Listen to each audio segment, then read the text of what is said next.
বান্দরবান সদর হাসপাতালের বহির্বিভাগ বিভিন্ন উপজেলা ও দুর্গম এলাকা থেকে ডাক্তার দেখাতে এসে রোগীদের লাইনে দাঁড়িয়ে অপেক্ষা করতে হয় ঘন্টার পর ঘন্টা। প্রতিদিন ভোগান্তি সয়ে চিকিৎসা নেন শতাধিক রোগী। এক ঘন্টা ধরে লাইনে দাঁড়িয়ে থাকছি, এখনো ডাক্তার ঢুকতে পারতেছি না। এখানে ডাক্তার দেখতেছি এখানে একজন, কিন্তু ডাক্তার দাওয়া তো হয়েছে দুইজন।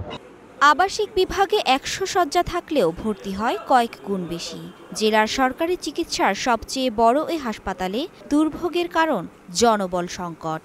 গত কয়েক বছর ধরেই হাসপাতালটি ধুঁকছে জনবল সংকটে। তবে সবচেয়ে বেশি সংকট চিকিৎসকের। সিনিয়র কনসালটেন্ট ১২ জন থাকার কথা থাকলেও রয়েছে মাত্র ৪ জন।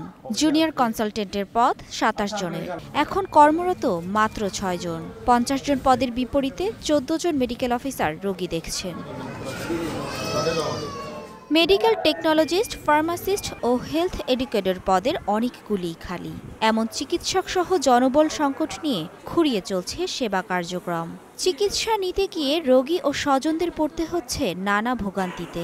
প্রয়োজনীয় ওষুধের সরবরাহ না থাকায় বেশিরভাগ বাইরে থেকে কিনতে হয়। যন্ত্রপাতি না থাকায় পরীক্ষা করা যায় না হাসপাতালে।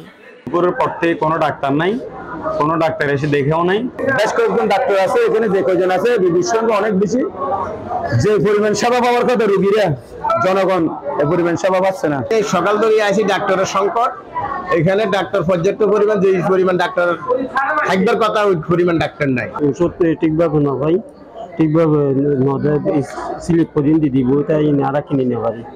৫ দিলে ২ দেয়, ৩ দেয়। হাসপাতালের যন্ত্রপাতি না থাকার পরে লিকুইডটা ঠিক মতন পাচ্ছি না। এসব বিষয় দ্রুত সমাধানের জন্য একাধিকবার জানানো হলেও কোনো ব্যবস্থা নিচ্ছে না কর্তৃপক্ষ।